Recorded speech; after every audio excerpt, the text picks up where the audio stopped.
ang mga grupo po ng mga magsasaka nagtuot po diyan sa tapat po ng Department of Agriculture. Ano kasabay po ng World Food Day sa pagsasagawa po ng rally, ano po yung mga ipinaabot ng grupo po ng mga magsasaka dito po sa aktibidad po na ito, sir?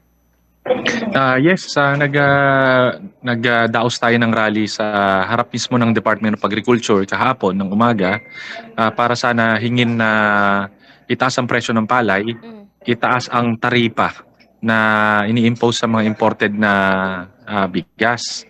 At unfortunately, no, yung World Food Day nung kahapon, October 16, Mhm. sa totoo lang, yung ating hinihiling, kahit naman na ibigay na ito ngayon, nalugi na karamihan ng mga magsasaka dahil marami ng natapos ng umani. Parang kakaunti na lang yung mga umaani ngayon. Pero ang inilaban natin doon at ang ipinahatid natin na tulong mula sa gobyerno ay yun nga, makabawi naman yung mga magsasaka natin dahil sunod-sunod na yung pagkalugi sa baba ng presyo ng palay. Itaas yung taripa at sana ay masolusyonan na itong matagal ng problema ng mga magsasaka sa baba ng presyo ng palay. Sa totoo lang, it's a World Food Day. Mhm. Hindi lang presyo ng palay kasi karamihan na rin ng ating mga itinatanim, laging mga mababa ang presyo, mapakamatis man yan, sibuyas, Mhm. mais. Pero ang ating talagang isinigaw ay yung presyo ng palay.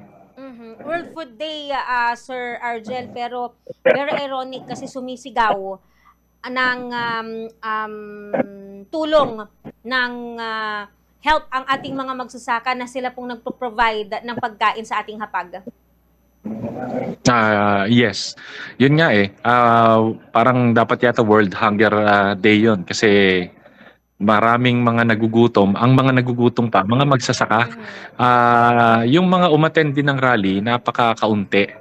Kasi nga, paano naman makakapag-rally ang karamihan ng mga magsasaka na gusto na mag-rally? Wala na nga silang pangkain, wala na nga pang tuition fee ng mga anak, wala nang pambayad ng utang.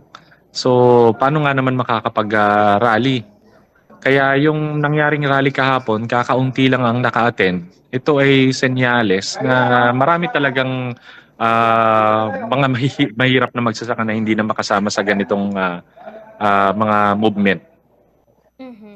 Ayan. Sir Argel, nung nakalipas na araw, tila nagisa ang NFA or National Food Authority kay Agriculture Committee Chairman Senator Kiko Pangilinan dahil sa ilang mga usapin na yun nga may mga kine-question ang ating senador doon po sa mga ipinapatupad ng NFA dito po sa kanilang mga responsibility.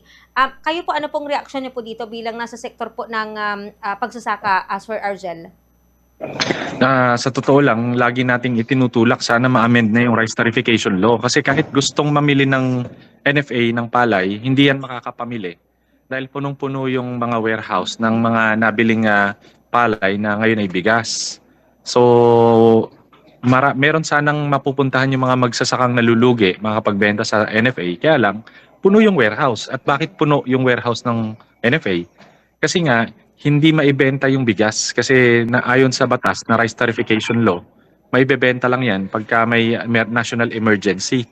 Kaya ang nangyayari ngayon sa bigas na nandyan sa warehouse ng mga NFA, karamihan mga nabubulok na. Mhm.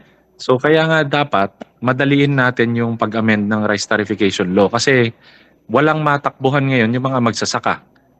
Nakasalalay na lang sila sa mga traders.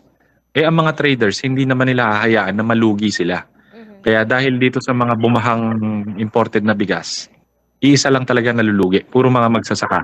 Hindi nalulugi ang mga traders, hindi nalulugi ang mga importers. Talagang ang nalulugi lang mga magsasaka.